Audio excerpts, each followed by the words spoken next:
Bon, maintenant, pour terminer cette partie-là, vous allez voir, on va rentrer dans les prophéties relatives à cette technologie-là de moteur hypersonique qui viennent d'être dévoilées par la Russie.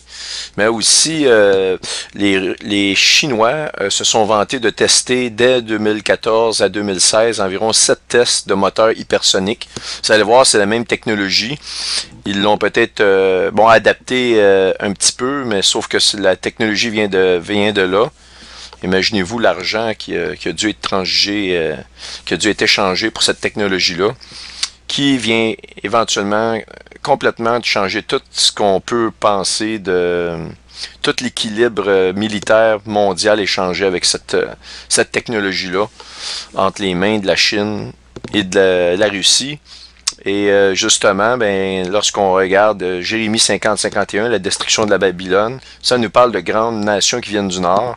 Et je vous avais déjà parlé, lorsqu'on trace une ligne des États-Unis vers le Nord, si vous passez le Canada, parce que le Canada est un des enfants de la lionne qui est l'Angleterre, donc on nous parle des lions et des lionceaux qui vont agoniser ensemble dans Jérémie. Donc il n'y a pas juste les États-Unis qui vont être frappés, oui, majoritairement, le pays le plus important, ça va être les États-Unis, mais il semblerait que l'Angleterre, tous les pays du Commonwealth, incluant le Canada, l'Australie, vont être touchés dans cette guerre-là. Mais on parle particulièrement de la Babylone qui va être détruite en 1 heure. Alors ici, on va dans un journal qui s'appelle le The Daily Caller. Et puis ici, ben, on reprend exactement ce que je vous ai tout donné. Donc, je vais pas revenir dans les détails, mais on va aller un petit peu plus loin dans cet article-là. Fait que ça nous parle du Washington Examiner, un rapport, etc., etc., les rencontres, les pots de vin, etc., etc. Fait que ça, je vous avais parlé de ça. Ça nous parle que c'est l'initiative du gouvernement Obama avec le WTO, le World Trade Organization Membership. On avait vu le reset russe, ça c'est là-dedans que vous allez trouver ça. Ce qui est intéressant ici, ils vont aller un peu plus loin. Ils vont nous parler d'un rapport de l'armée russe, ok, qui est sur le projet Skolkovo, qui a été écrit en 2012, justement quand Poutine a pris pouvoir. Ce document-là a été mis, si vous voulez, à la lumière des gens. Et il a été écrit en 2012 parce que Poutine a demandé des enquêtes. Et il a été, si vous voulez, dévoilé en 2013. Donc, voyez-vous, 2012-2013, les années où Poutine venait de prendre le pouvoir. Et dans le rapport, ça nous dit carrément que ça implique, pour les États-Unis, ou si vous voulez, les gens qui font les politiques externes, les politiques étrangères aux États-Unis, et ça nous pointe directement à la secrétaire d'État américaine qui était Mme Clinton. Comme je vous ai expliqué, son rôle, c'est de s'occuper de tout ce qui est de la politique étrangère proche du président lui-même. Alors donc ici, je vais vous faire une petite traduction de ce texte-là ici, qu'on voit, qui est un extrait du rapport. Et soit dit en passant, le rapport ici, il y a peu de temps, j'avais accès, et maintenant, lorsqu'on clique, bien, vous avez plus accès au rapport en entier. Moi, je peux dire que j'ai eu accès il y a peut-être quelques semaines, parce que quand je prépare ces vidéos-là, j'essaie de regarder un peu l'information un peu plus en détail, mais vous aurez plus accès à ce document-là, tandis que si vous allez ici, bon, exemple, Obama Support for Russian WTO Membership, alors, on va retrouver sur la même page à Washington que je vous avais déjà montré dans mes vidéos précédentes et dans laquelle on nous parlait de reset russe. Et ça, c'est le document fait par Obama en 2011. Voyez-vous, la date ici, c'est important, 2011. C'est là que ces projets-là ont pas mal commencé lorsque les Clinton rencontraient ces hommes russes riches-là. Donc, tous les liens fonctionnent, mais ce lien-là ici, plus moyen d'y accéder. Comme vous allez voir, ça fonctionne absolument plus. Ça nous dit qu'il y a une erreur, on a dû se tromper. Donc ici, c'est le texte que j'ai copié ici dans un moteur de traduction. Alors, ça dit ceci, grosso modo. Bien que les activités militaires ne constituent pas un rôle ou un pôle d'activité officiel, la Fondation Skolkovo s'est impliquée dans des activités liées à la défense depuis décembre 2011. Décembre 2011, OK. Puis si on regarde la politique d'Obama, novembre 2011. Tiens, bizarre, Ils signent ça en novembre, puis déjà un mois après, on a des moteurs supersoniques. Ben, vous allez voir, là, je suis pas rendu là, mais excusez-moi, disons que c'était un peu l'émotion, parce que quand on regarde ça, c'est tellement un gros scandale, puis ces gens-là se promènent encore. Vous allez voir, il y a des versets précis dans la destruction de Babylone. J'ai voulu guérir Babylone, mais Babylone n'a pas pu être guérie. Le Seigneur nous dit ça, puis elle va passer dans le tordeur très bientôt. Moi, je vous dis qu'on est vraiment proche de tous ces événements-là. On est vraiment proche. Ceux qui souffrent actuellement, tenez bon, parce qu'on est vraiment proche. Il n'y a plus d'erreur possible. Et j'ai hâte que vous cessiez de m'entendre dire ces choses-là, parce que ça fait quelques années que je le répète, mais maintenant, on a des signes depuis 5, 6, 7 ans, 8 ans, mais ça n'a jamais cessé de s'accélérer. Mais depuis 2 ans, c'est incroyable. Mais là, actuellement, les rumeurs de guerre, ils vont bientôt cesser. On va aller vers des guerres. Il va y avoir vraiment des actions concrètes, prophétiques qu'on va pouvoir se nourrir avec, qui vont se passer très bientôt. Donc, en décembre, comme je vous dis, un mois après que M. Obama ait signé ce beau projet-là de Russian Reset, la réforme russe, si vous voulez, le reset russe. Donc, un mois après, date à laquelle elle a approuvé le premier projet relatif aux armes. Donc, on parle ici spécifiquement du développement d'un moteur hypersonique.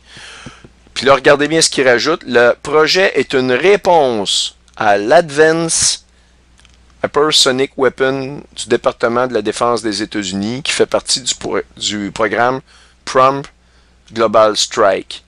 Ici, on l'a, le PROM Global Strike. Ils appellent ça la frappe planétaire rapide en français, ok?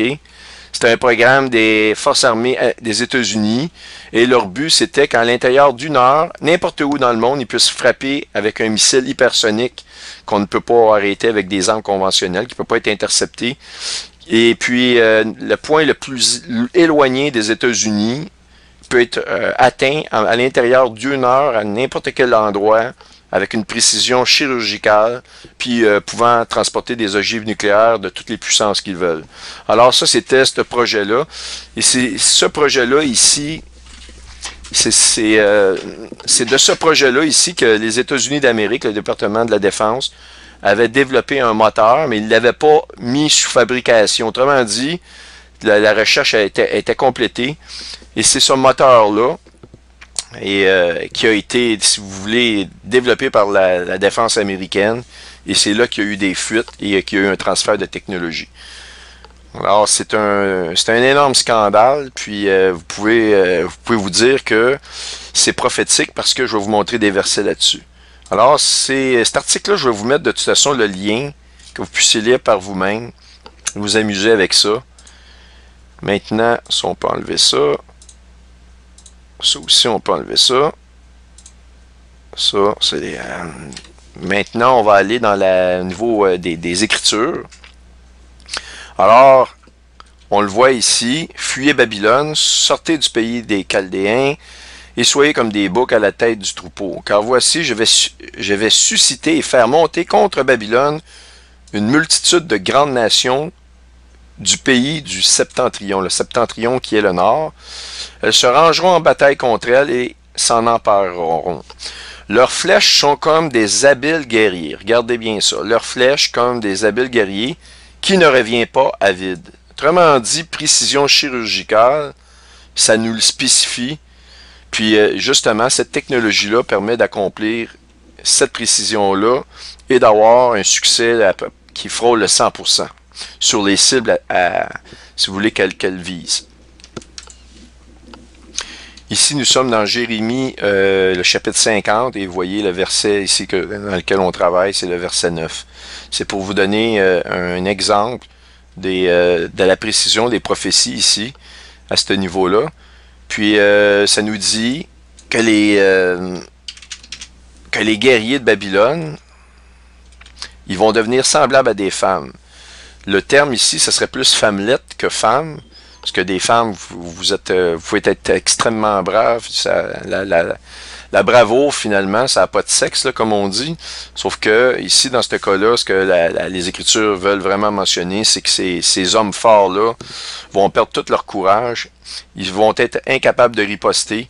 Est-ce qu'il va y avoir une décharge électromagnétique, un EMP, qui va être lancé sur les États-Unis, paralysant leur effectif, ou aussi, lorsqu'on regarde cette technologie-là ici, parce que bon, je vais revenir à l'article, ça nous parle du rapport de l'armée russe ici, mais un peu plus tard, en novembre 2016, lorsque Donald Trump est arrivé au pouvoir, lui, il a mis, si vous voulez, au grand public, il a rendu public un rapport de l'armée à l'effet que, voyez-vous ici, justement, les Russes et la Chine sont en train de tester des missiles hypersoniques et qui sont vraiment en avance sur l'armée américaine et que l'armée américaine ne peut pas se défendre. Actuellement, n'ont aucune technologie. Ils sont en retard et qu'ils ne pourraient pas pouvoir compétitionner contre la Russie et la Chine avant 2020. On voit l'année 2020. J'ai vu ça tout à l'heure. Attendez, j'ai vu ça à quel endroit? Bon, de toute façon, c'est pas très important. Ce qui est important pour vous de vous dire, c'est que les carottes sont cuites parce que les Russes ont cette technologie-là fonctionnelle au moment où on se parle, et la Russie et la Chine. Puis les États-Unis, eux autres, bon, ils ont développé ça. C'est resté, comme on dit, dans un tiroir. C'est resté dans un tiroir parce que Obama, il aurait pu le développer, mais il l'a donné. Vous allez voir les preuves qu'il l'a donné à travers la fondation Clinton. C'est l'armée américaine. Et ça a été dévoilé, une des nombreuses choses de scandale qui a été dévoilée par Donald Trump. Et pour ceux qui se posent des questions à Donald Trump, bon, c'est un Illuminati, etc., ben, probablement qu'il l'a été. Il a peut-être fait des signes franc-maçonniques, mais actuellement, vous ne pouvez pas le catégoriser ni d'un sens ni dans l'autre. Vous pouvez le catégoriser seulement d'une façon, c'est qu'il est la reconstitution, si vous voulez, de Cyrus, le roi Cyrus, le roi perse, qui avait libéré les Juifs, qui avait fait la promotion, avait aidé les Juifs à reconstruire à construire le troisième temple, en fait, et il avait libéré de Babylone le peuple juif. Qu'est-ce que, donc, Donald Trump va faire? Il va amener Babylone à la destruction, il va sous son règne, Babylone, où les États-Unis vont être détruites, ni plus ni moins. Donc, ne vous étonnez pas si... parce qu'il a dévoilé les choses, le peuple américain reste les bras croisés, absolument surtout. Vous donnez un petit peu d'argent à un juge, puis bon, ce juge-là peut dire, bah, si tu pour un petit million de dollars bien placé, moi je vais laisser, je dirais rien sur des armes qui peuvent détruire même mes propres enfants. Il aime tellement l'argent que même ses propres enfants, ils les oublient, là, ses petits-fils, ou c'est pas grave, on va se faire tirer des missiles sur notre tête après pour $1 million pour aller dans un bon resto, peut-être aller m'acheter des prostituées, ça vaut la peine. Alors allons-y, prenons du blé. De toute façon, cet argent-là bientôt ne vaudra plus rien. Il va se faire avoir. On va voir que Satan, quand tu deals avec Satan, tu te fais avoir, il t'utilise, puis quand il n'y a plus besoin de toi, il te garoche dans une fosse. Puis ça se termine là. Alors ici, c'est un grand scandale. C'est exactement ça. Vous allez voir, le rapport de l'armée américaine est très clair sur le fait que la Fondation Clinton, puis ça c'est en 2012, alors qu'évidemment M. Obama est au pouvoir, on ferme notre gueule, on dit rien, le système corrompu mis en place par l'administration Obama va fermer les yeux sous ce scandale-là de transfert de technologie de missiles. Mais vous savez que le Seigneur l'a permis parce qu'il a un but, lui, il va juger Babylone. Les États-Unis, c'est un pays qui a été béni, ils se sont détournés de la foi. Mais ils vont tomber de très très haut. Et la chute va être rapide. Alors ici, je t'ai rendu donc là. Alors, si on retourne en 2016, après que Donald Trump, comme je vous ai dit, il y a un rapport de l'armée qui, puis là, je vais vous donner les traductions de ça. Et lorsqu'on clique ici, vous allez voir, le rapport de l'armée, on en a les sources, tout apparaît. Comme je l'ai dit, c'est juste le rapport russe que lui, tout à coup, évidemment, moi, je me dis que depuis que l'histoire de Poutine est disparue, qu'il est revenu, d'après moi, ils l'ont flushé, ce rapport-là. Parce que les Clinton, ils ont encore des liens avec les Russes. Les autres, ils ont encore du pouvoir là-bas. D'après moi, ils ont pas mal de pouvoir, même, plus qu'on pense. Mais aux États-Unis, pendant que Trump est là, ils ont pas mal perdu leur pouvoir. Ils n'ont pas vraiment de bras de levier sur Donald Trump. Puis c'était un homme qui complètement, on peut pas le catégoriser, comme je vous dis, il est là pour un but, d'après moi, c'est de l'entrée dans les tribulations, puis le jugement.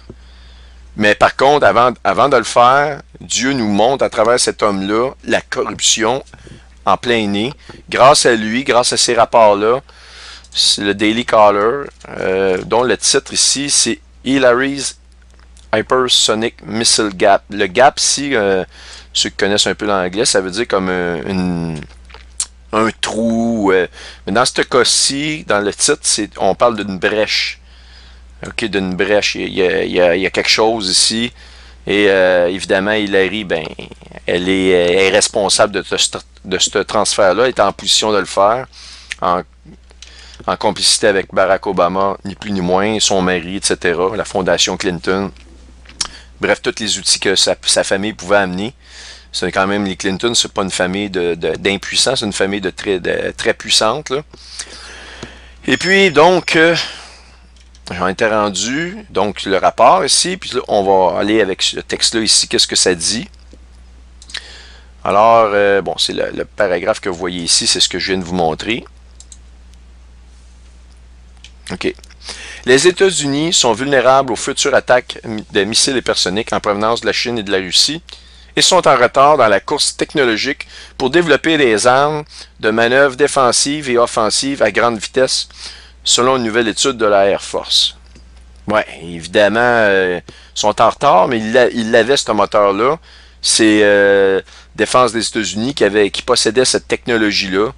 Puis, ben, ils l'ont, dans le fond, au lieu de la développer eux, ce moteur, au lieu d'utiliser ce moteur hypersonique-là, ils l'ont donné via la fondation Clinton à l'ennemi. Donc, la République populaire de Chine et la Fédération de Russie testent déjà des vols, le vol des armes à manœuvre à haute vitesse qui pourraient mettre en danger les forces américaines déployées et même les États-Unis continentaux, indique un résumé du rapport. Ces armes semblent fonctionner dans des régimes de vitesse et d'altitude avec une manœuvrabilité qui pourrait contrecarrer les constructions de défense antimissile et capacités d'armes existantes. Ben, c'est ce qu'on voit dans Jérémie. Alors, si on parle des flèches, là. Alors, je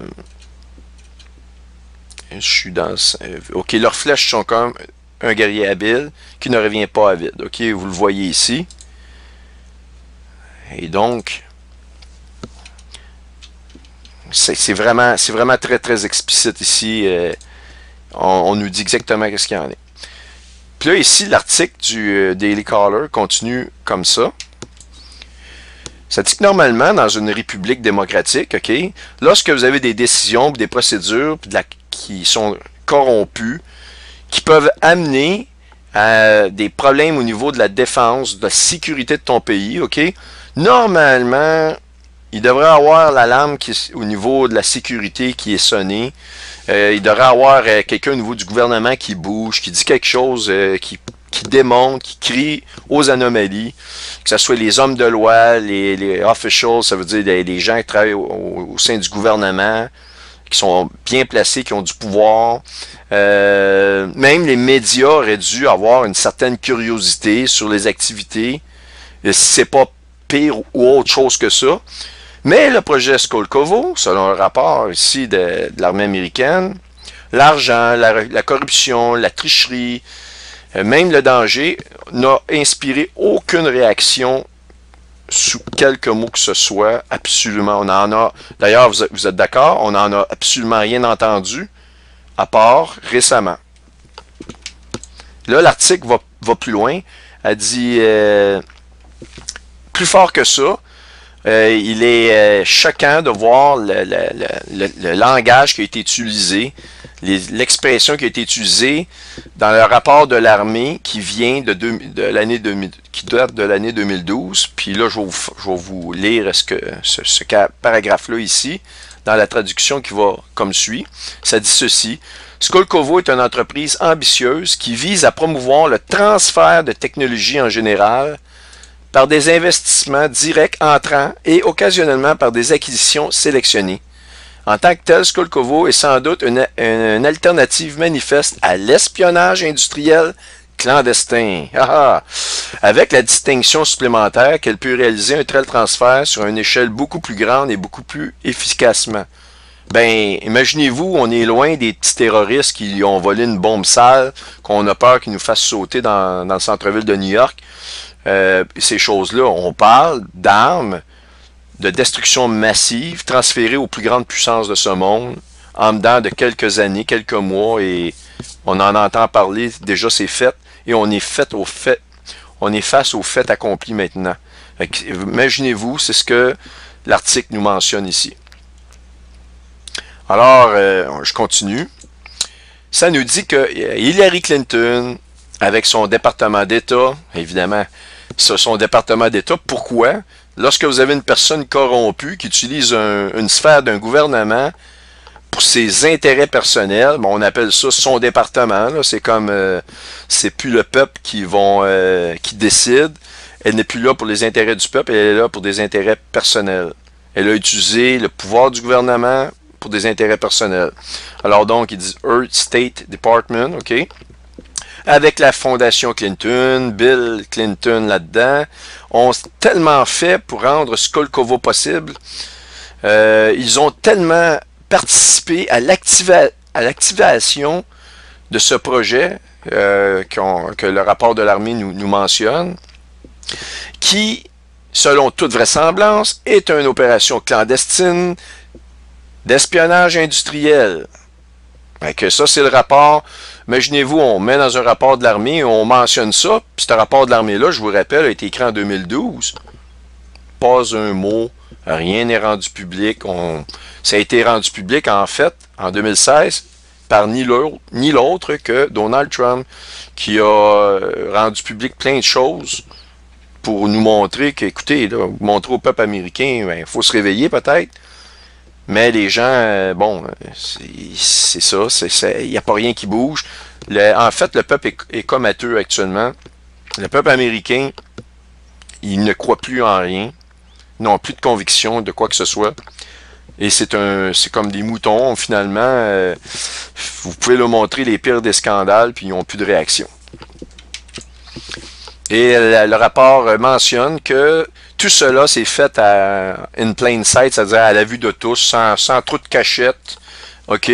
Ce fameux projet de recherche, entre guillemets, là, tu sais, ils disent c'est de la recherche. Ouais, mettons, la recherche était faite, on l'a juste transféré.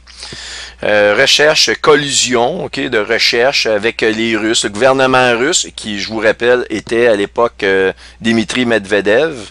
OK? Et ça a continué, goes on and on and on, et sans aucune surveillance, sans que personne fasse quoi que ce soit. En dépit de l'administration Obama, qui était supposée d'être très très rigide, OK? Mais on sait que finalement, quand vous regardez la politique d'Obama, c'est lui qui a instigé ça. Il a donné Russia and China are outpacing the United States in the development of super-fast missile technology, Pentagon officials and key lawmakers are warning. J'ai une vidéo qui passe ici comme par enchantement. Bon, j'ai pu faire éteindre ça, désolé. Alors, vous commencez à voir l'implication de tout ça de façon...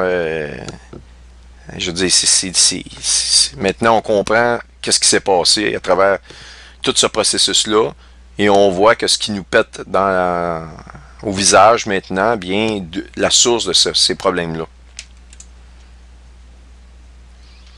Donc ici, ben, c'est justement le fameux paragraphe de l'armée. Ici, je vais vous le dire. En fait, ça, je viens de le faire, OK? Donc, on est rendu ici dans ce dernier gros paragraphe-là. J'étais rendu là. Écoutez, c'est parce que je suis tellement... j'ai regardé ça, j'ai dit, ça va peut-être être un peu long pour les capsules eschatologiques. Par contre, on va rentrer dans une phase dans laquelle même, il y a 3 jours, le gouvernement russe, les officiels russes, ont déclaré que les États-Unis d'Amérique se préparaient à frapper Damas. Ça revient. Et vraiment frapper Damas et aussi en Iran. Et puis, depuis quelques jours, c'est en Arabie Saoudite, ils ont reçu plusieurs missiles dans leur capitale, de Riyad. Ils ont reçu des missiles et aussi Israël reçoit des missiles actuellement de la bande de Gaza.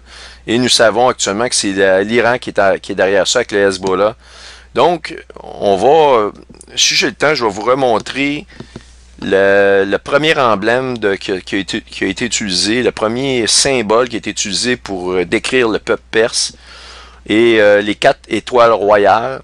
Et lorsqu'on regarde la mythologie alentour de cela, eh bien, ce peuple-là, le peuple perse, est voué à être brûlé, sacrifié dans le feu, pour amener, si vous voulez, un nouveau monde ou un sauveur, qui est sauveur islamique, si vous voulez, un genre de Dieu qui va venir régner, qui va amener la paix. Les Perses ne pensent pas comme n'importe qui actuellement.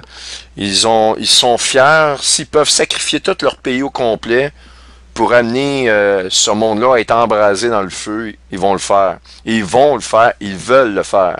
Et c'est eux, dans leur profonde foi, c'est dans leur destinée. Donc, actuellement, ce qu'ils font, et lorsqu'on nous parle dans la Bible que l'ours, qui est la Russie, l'Éternel nous dit qu'il lui met un mort dans la bouche pour l'attirer sur son peuple en Israël. Il va l'amener en jugement. Il va amener les Russes à attaquer Israël très bientôt dans la guerre de Gog et Magog, ok? Mais le mort, je commence à penser et à croire vraiment que c'est exactement l'entente militaire, la signature militaire d'alliance entre la Russie, la Chine, l'Iran justement, et la Corée du Nord. Toutes ces alliances-là, si jamais l'Iran se fait attaquer, la Russie est obligée d'aller défendre l'Iran.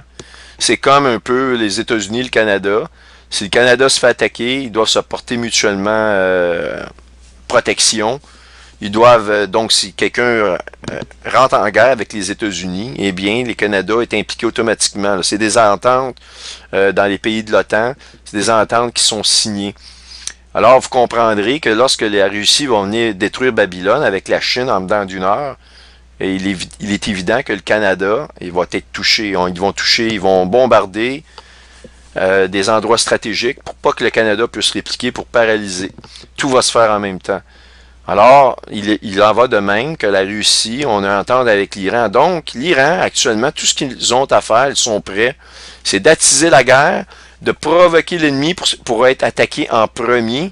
Et lorsqu'on regarde dans la Bible, on regarde la prophétie de Daniel 8, on regarde Damas, Isaïe 17, Amos 1.3, la destruction de la ville de Damas par les enfants d'Israël. Eh bien, quand on regarde tout ça, on commence à comprendre que cette guerre-là va arriver en premier et va attiser maintenant une réplique russe qui va être féroce. Et d'ailleurs, le gouvernement russe, on dit, aux États-Unis, c'est un général, il a parlé environ 2 semaines de cela, il a dit, si vous attaquez la ville de Damas, parce que nos services d'intelligence, nos services secrets nous disent que nous savons que le gouvernement de Trump se prépare à attaquer la ville de Damas. Imaginez-vous, ça a parlé de la Syrie, mais là, on nous parle de la ville de Damas en particulier.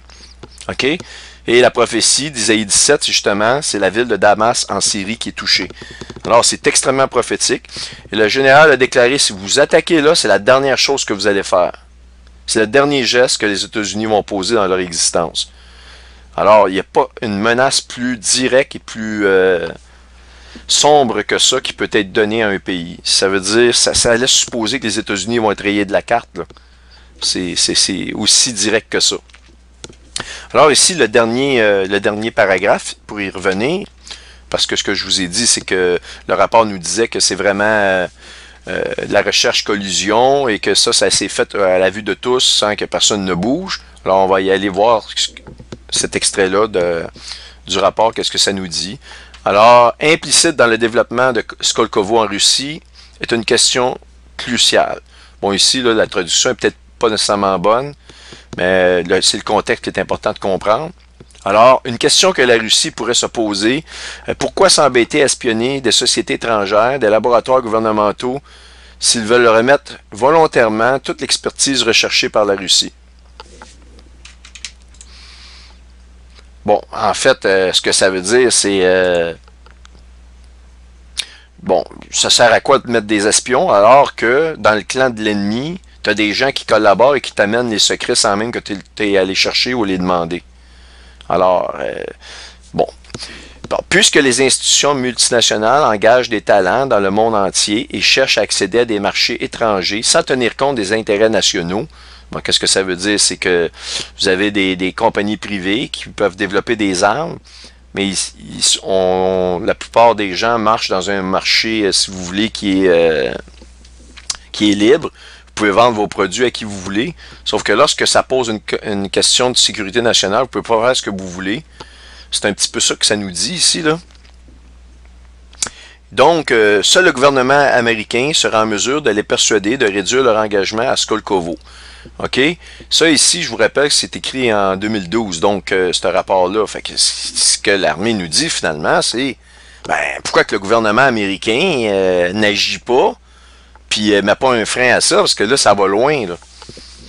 Si les relations, d'autant plus que ça nous mentionne que si les relations avec la Russie continuent de se détériorer. Parce qu'en effet, en 2012, aussitôt que Poutine est arrivé, ça s'est détérioré très rapidement. Poutine était un frein au plan de Skolkovo. Comme je vous l'ai montré, il a enquêté, il a voulu stopper ça. En tout cas, le Poutine qu'on avait en 2012-2013. Actuellement, on voit beaucoup d'hommes politiques qui ont été impliqués, qui seraient mis sous arrêt, mais vous savez, lorsque vous utilisez des groupes de gens pour arriver à des fins, que ces fins-là sont des fins déterminantes, autrement dit, vous avez un plan, vous pouvez fonctionner sur un plan pendant 20 ans. Lorsque vous arrivez à la conclusion de votre plan, les gens qui vous ont aidé dans la corruption à monter ce plan-là, au bout de 20 ans, peuvent devenir des gens, finalement, des fuites, ils peuvent devenir des gens qui peuvent parler, ça peut devenir des gens qui vous nuisent plus que d'autres choses. Vous les avez utilisés. Donc, à la méthode luciférienne, vous prenez ces gens-là, vous les mettez les bâtons dans les roues, vous les enfermez, vous en débarrassez après les avoir utilisés. Parce que là, de toute façon, la technologie est transférée, on ne peut pas aller plus loin que ça. Elle va être utilisée contre les États-Unis d'Amérique, cette technologie-là, et ça va être des ogives nucléaires qu'elles vont transporter en plus. Alors donc, ça nous dit, c'est un peu ça, c'est que ça questionne au niveau du gouvernement américain, qu'est-ce qu'il aurait pu faire.